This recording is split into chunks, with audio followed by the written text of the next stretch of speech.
Hello, everybody, and welcome to our introduction to economics. I love economics. It's so interesting to look at how people use resources and how businesses use them and how that impacts the decisions that they make. So this will go right along with your notes that you have, whether you have a paper copy in class or whether you have an online copy. Either way is fine. So we have two different definitions for economics. The first one is this: the study of how individuals, businesses, and society use limited resources when they have unlimited wants.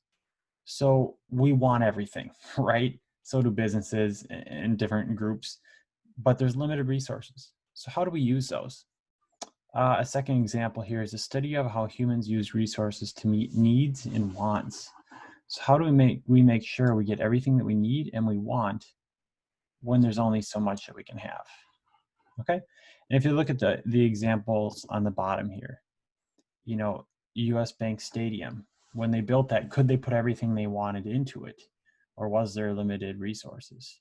When we think about cell phones, we always want more cell phones, but then you have the creation of cell phone waste. So different ideas there. The economy. When we talk about the word economy, we're talking about the production and distribution of goods and services in a society. So how do we create products? How do we distribute them to the people? How do we create services and make sure they're available to the people as well? So if you think about it, the big players in Ellsworth's economy, well, the creamery would come to mind right away, right? Because they're involved with a lot of jobs, a lot of products that are being made, all those kind of things.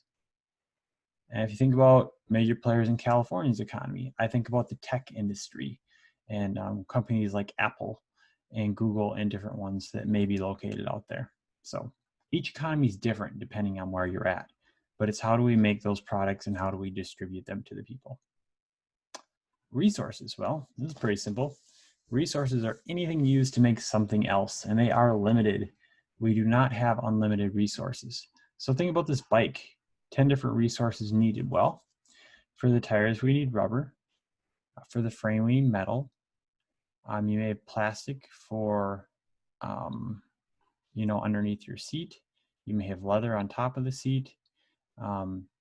There are all kinds of different resources that you need. You need the people that make it. You need the trucks that ship it. You need the factory and the machinery, all of that. So, when we talk about building products, we have to talk about scarcity. And this is the reality that we don't have enough money, time, or resources to get everything we want. For example, maybe you have $1,000. Are you going to use it for a phone, save it for a car, save it for college? It won't get you everything. Do we, in a city, renovate the library, build a new youth center, fix roads? Are we going to go to a movie or a basketball game? So scarcity affects businesses, communities, and people because we just don't have enough of everything. Now, some people think, well, yeah, but if you're rich, you can have everything. Well, that's not true. A teenager might want money and need it. It's scarce, but they may have a little bit more free time. The resources, depending on the family, may be scarce or not. But let's look at somebody like Bryce Harper, okay, big league ball player. Well, he's got the money, he's got the resources, but he may not have a whole lot of free time. And so that might be where he faces scarcity. Even someone like Bill Gates, he's got the money, he's got the resources, but he doesn't have the time to do everything he wants. He can't be in two places at once if there's an event going on. So that's scarcity, realizing we don't have enough money, time, and resources. Now, a reality check is this: every person, company, and government must balance its wants and needs. And so you have to have a cost benefit analysis. Which choice is better? Which one provides me the most benefit? Which ones do I need versus which ones do I want? All those things are really important. So wants and needs, when we look at it, a teen might want an iPhone, but maybe you need a car. Parents might want a vacation, but you need money for retirement, unless you're just going to have your kids pay for everything, which I don't know how well that go over. A school district might want new technology, but it may need a school bus. So you really have to balance these. Otherwise, if you buy all the wants first, you don't have enough money for the needs. And that's why we see a lot of Americans are in credit card debt, because they haven't balanced those out properly. So what this all boils down to is opportunity costs. Whenever you buy an item or decide to spend your time doing something, there's an opportunity cost. And there's two things you see with a scenario. You have what you gain, which is what you choose, and the opportunity cost, which is what you gave up. So you can get a job or play a high school sport. Well, let's say that you choose to get a job. What do you gain? Money. But what is your opportunity cost? You don't have that experience playing a high school sport. You have $100. Are you going to get new shoes or save for a car? Well, let's say you save for a car. That's great. But then you don't have the new shoes. So the opportunity cost is the new shoes. The gain is the money for the car. We face opportunity costs all the time. It may be with a decision. It may be with money.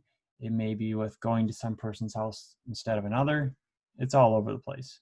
Doing your homework or not, that kind of thing. Now there's trade-offs, and these are sacrificing one good or service in order to purchase something else. For example, if our government spends more money on defense and the military, it may not have as much for education. If a business buys new equipment, maybe they can no longer afford a part-time worker. If a person goes on a vacation, maybe there's less money for a college fund.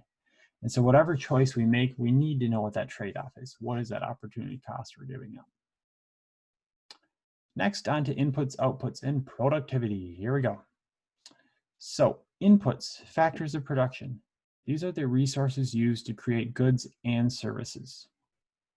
For example, if you're making a pencil, you need lead, paint, workers, a factory, all those different kinds of things. They're all input resources.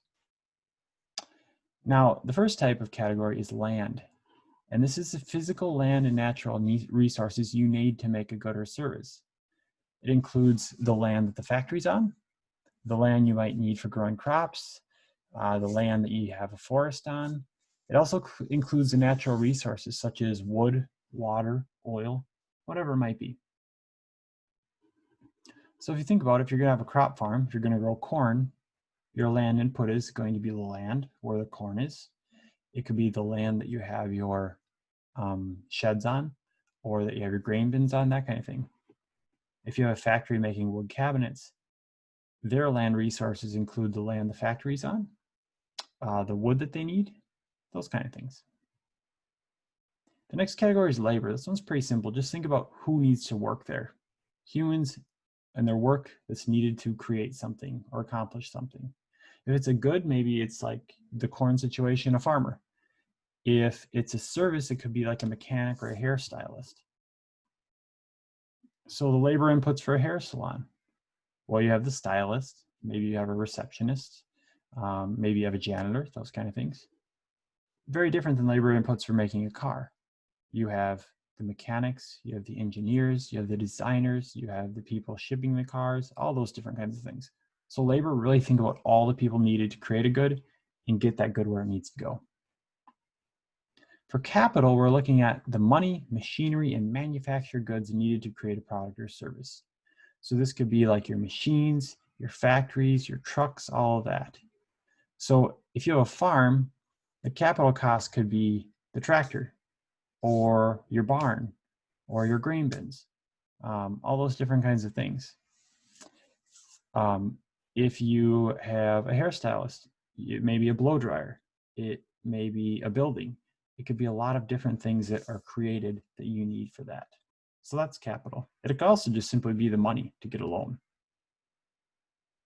So a school district, I always think about our buildings, our furnaces, our air conditioning systems, our buses, our huge technology costs, all those fit capital. A construction company, maybe it's a bulldozer, a front end loader, skid steer, trucks, sheds, all those things fit under capital too. If it's a building, usually it's capital. If it's like an assembly line, that would fit as capital. Machines or any products you have to buy for it. So like when we talk about a hairstyle, it's a blow dryer, that's a manufactured product. That fits under capital too. And outputs, these are what you create from your inputs, those products and services. And so if you have glass, metal, plastic, and filament, your output could be a light bulb, a wrench, screwdriver, a manual, a lift. Your output could be a service, such as a car mechanic. Wood, screws, cloth, and pins. Maybe your output's a chair. Scissors, clippers, blow dryer, your output is a haircut. So it could be a service or it could be a product. So lastly, for your notes, I don't know why I have these nice little A's there, that's kind of funny. Create your own example. Decide on a product that's going to be produced, and then list 1 or 2 land inputs, labor inputs, and capital inputs. That's what we got. If you have questions, let us know, and your teachers can help you out. Have a great day. We'll talk to you later.